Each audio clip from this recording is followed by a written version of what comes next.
Hey guys, I am back with a stack of books that I am hoping to get to in September and October and November and December. Now the reason I am covering so many months is because these are really thick, heavy books. And these are biographies and autobiographies and memoirs. The first book is The Journals of Sylvia Plath, 1950 to 1962, edited by Karen V. Kukel. We all kind of know Sylvia Plath's life through television and newspapers and so on, and through the media. So I thought it would be interesting to have a look at her journals and see more. I'm hoping to kind of gain a better insight into what Sylvia was like as a person, as a woman, through these journals that she kept.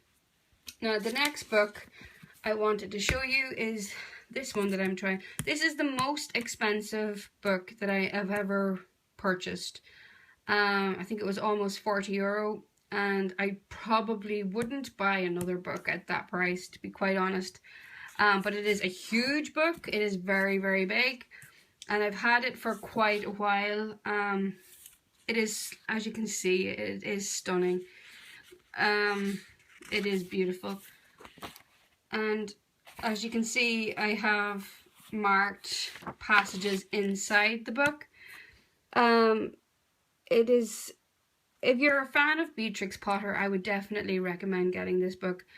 I have started on this book, as you can see, but I need to finish it. But it's such a huge book. I keep wanting to leave it to a time when I have more time to set aside that it deserves to read it, because yeah, it is a brick. It is a huge, huge book. Now that's not to say it's not interesting or that, you know, that it can't hold your attention.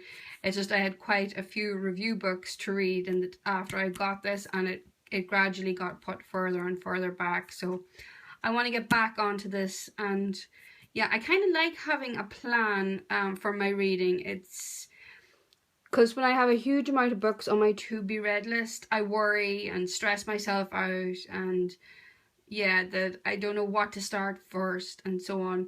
So having a set plan for the books I want to read from, say, now in December and at the weekends and during the week, it gives me a plan, and I kind of know where I'm going, if that makes any sense. I'm only putting the pressure on myself, which is ridiculous in a way, but any book addict will tell you, like, if you have an awful lot of books to read and that you want to read, you kind of want to set yourself a plan so that you can get them read. The next book is The Biography of Julia Child by Noel Riley Fitch, or Noel Riley Fitch. Sorry, I'm not quite sure how to pronounce that. So yeah, it's pretty self-explanatory. A biography of Julia Child. I'm a huge fan of Julia Child. I was first introduced to this chef through Julie and Julia.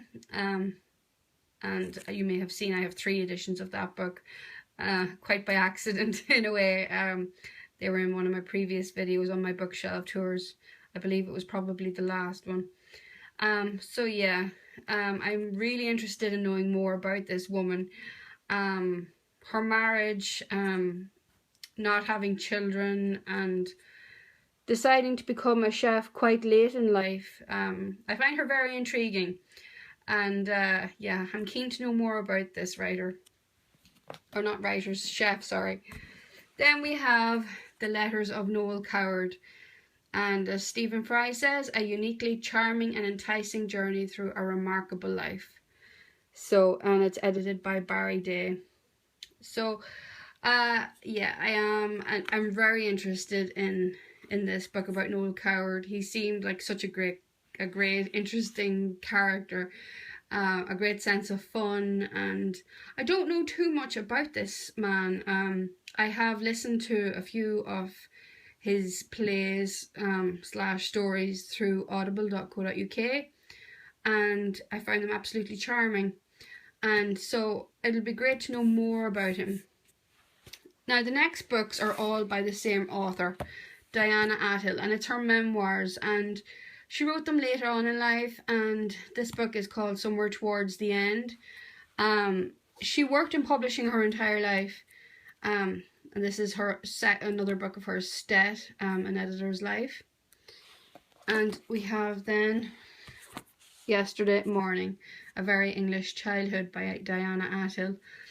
I have read a little of one of these books, and I find her very interesting. I watched a documentary about her, and she was living in a home, I believe, at the time. But she was such a fascinating woman and had such an incredibly interesting life, and met quite a lot of writers, and her interaction with them was very interesting to listen to.